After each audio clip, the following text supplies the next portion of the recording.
Coach, if you would, please start us off with some comments. Yeah, just congratulate Alabama State on a great season, a historic season for the Hornets.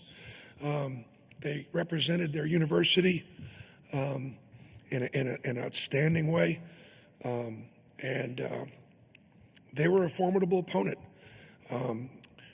We didn't play our best, but I think they had a lot to do with it, and so I just give them a great deal of credit. Miles was terrific. Tahad was terrific at times. Janai dominated on the inside when he had to, but we can play. Trust me, we can play, and we'll need to play a lot better. We missed 14 free throws. We made 18, and that's going to catch us in a close game. These next games got a chance to be closer, so we got to, sharpen up in that area. And that's part of that is valuing possessions. And if there's one thing I can get my guys from this point forward to lock into right now, did we value every possession on the defensive end? Did we value it on the offensive end, scoring through contact, or we just rely on the whistle? And then would we finish plays? And that's the biggest difference right now between the way we were playing earlier in the season and the way we're playing right now. And you can do that against a team that you're better than, but you can't do that. We won't be able to do that from this point forward. Questions for the student athletes? In the back on the left, please. Isaac Bourne, Mid-Major Madness. For any of the three players, how much of you guys did you watch Alabama State's trap defense in that first opening game that they played earlier the other day? Can we start with Janai, please? We knew they was a very scrappy team. We knew they changed their defense up a lot. They go man, they go 1-3-1, and they go 2-3. That's a good strategy. They try to make us take a lot of tough twos. They doubled and trapped the baseline and the post. So shout out to them for having a game plan, but we have to play better. Third row here on the right, please. For Janai, right-hand CNBC 13 in Birmingham, you set a program record for double-doubles this season with your game today. What does that mean to you? Obviously, we talked about that before the season when you tied it, but now to pass it, what does that mean? It means a lot, to solidify my name in Auburn history and kind of give back to the university. In the front on the left. Michael Giddens, War Report, Auburn. Miles, you started the game on a heater, 4-4 from 3. Can you talk about what it's like to get in a zone so early in your first NCAA tournament game with Auburn? It's everything I dreamed of. It's great. My teammates did a great job of finding me, and all I had to do was knock it down. So just credit to my teammates for giving me open looks. Stay in the front row. Justin Ferguson, Auburn Observer. Chaney, big bounce back game for you after a few in a row where you had been kind of statistically limited. Just how did it feel? Anything different for you in this game? Just how did it feel to bounce back the way you did with your scoring and your rebounding? All credit to my Lord and Savior Jesus Christ. Without Him, I wouldn't be here. I wouldn't have these opportunities that I have. It's a great feeling coming off a bad string of games, just being there for my team. Just doing everything I can and just playing hard. And that's all I can do, and that's all I will do from here on out. So, it's a great feeling, and it's a blessing as well. Back row on the left. Janai, you're spending some time pretty close to where you started college at Morehead, so have you been able to talk with any old friends from there? Oh, yeah. I had a couple friends from Morehead come to the game. In the front again on the left. Miles, there's the play late there in the first half where you hit that corner three off the scramble. Just how big of a bucket was that? And y'all, fighting for that rebound after, Janai's and one. It just kind of gave y'all a lift heading into halftime. Right, it was huge for us and our energy. At that moment of the game, our energy was kind of low. Alabama State had just came off a run, so we needed to make a couple of big plays in order to get back on our run.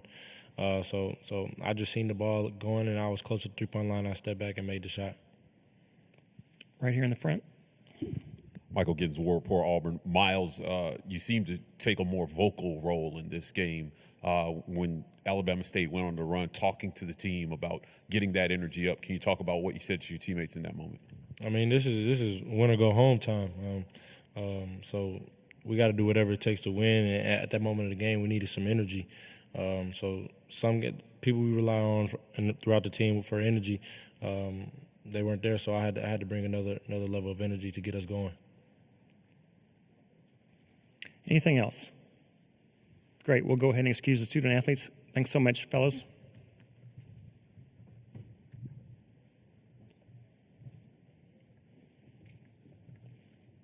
And more questions for Coach Pearl, please. Right here in the front. Coach, you're back in the first round. Obviously, you guys lost to Yale this year. Can you talk about what you talked about your team earlier in the season? You said before Florida, you didn't do a good job of letting the team know what that game meant to Florida. Again, what did you tell your team in this first round about Alabama State potentially wanting to come in with the upset and nothing to lose? Well, that Alabama State had already accomplished more than most of the guys on my team.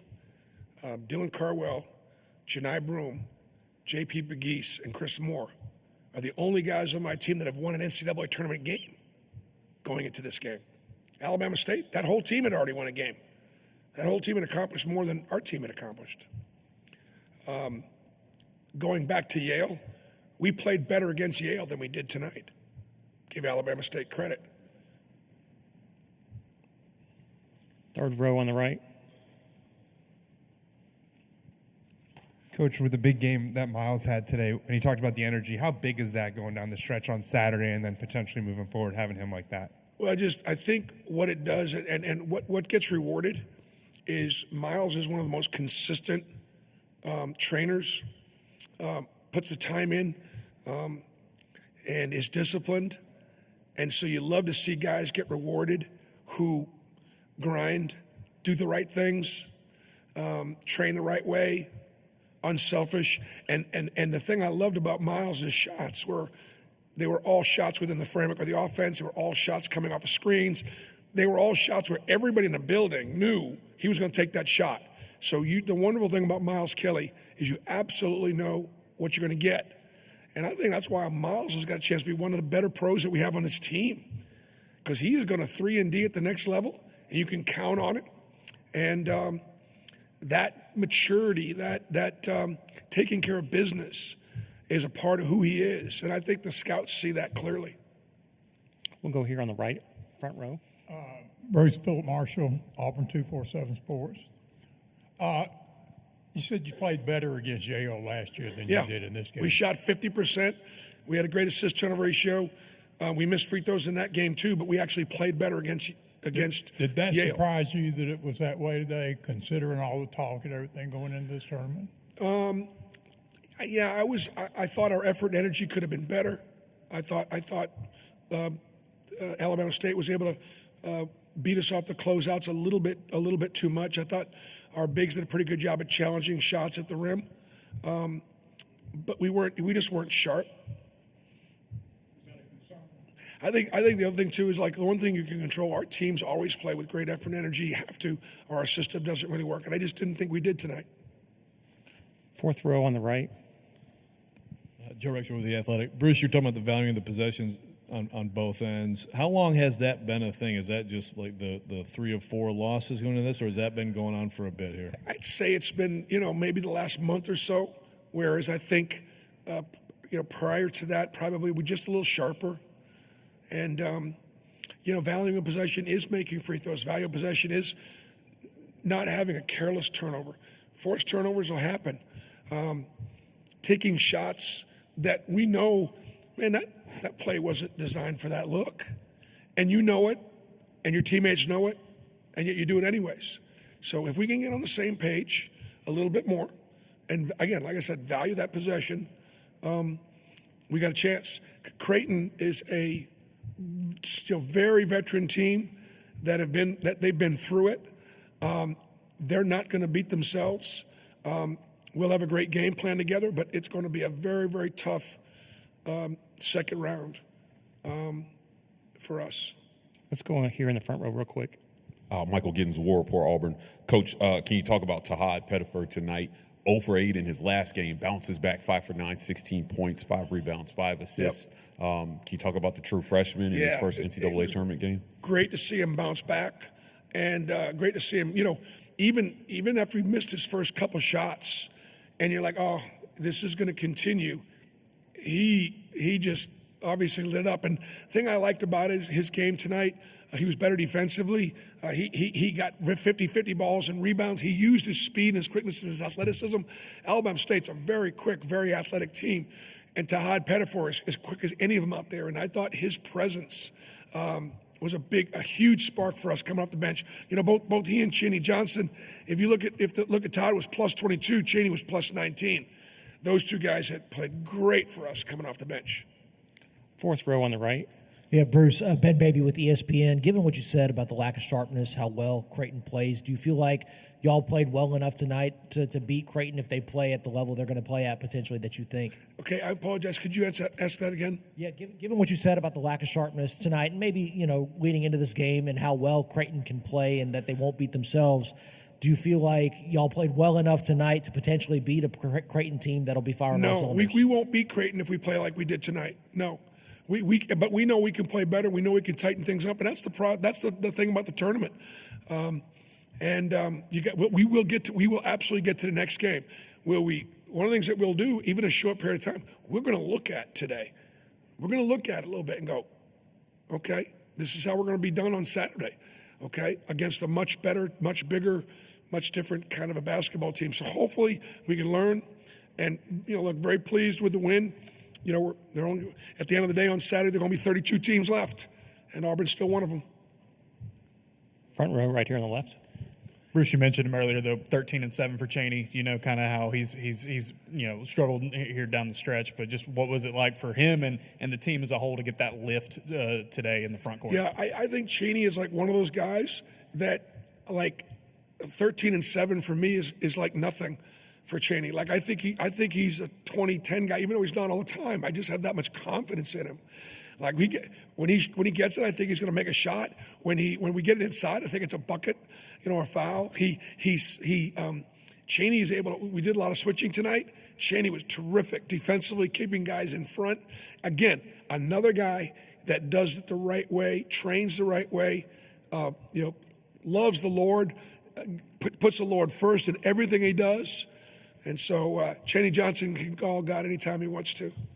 They have a direct line. They have a direct connection. Staying in the front right here. Coach, after the loss to Tennessee, Dylan Cardwell said his message to his teammates was, we have to have a sense of urgency because if we lose another game, there's no more team meals. There's no more Auburn basketball. He wants to keep playing till April. Did you feel like that message set in and you said that you felt they were lacking energy? Was the urgency there, though? Yeah, I think Cap delivered the message. I think the message was great. His teammates understood it, and hopefully that message will be delivered again on Saturday. Staying in the front. Bruce, you mentioned about getting in transition. It felt like y'all were pushing the pace maybe a little bit more, especially off those defensive rebounds. How do you feel like you guys did it, kind of just speeding it up a little bit and trying to create some looks that way? We got a few easy ones. We could have done a better job attacking pressure. The 1-3-1 bothered us more than it should have. Again, this is Alabama State playing. They do a nice job of mixing things up. So, we make you think and make you do a lot of things we hadn't had to do. Haven't played against a 1-3-1 in 2 months, but that's why Coach does a nice job. They're very versatile defensively. Coach, we appreciate your time. Thanks so much. Thank you.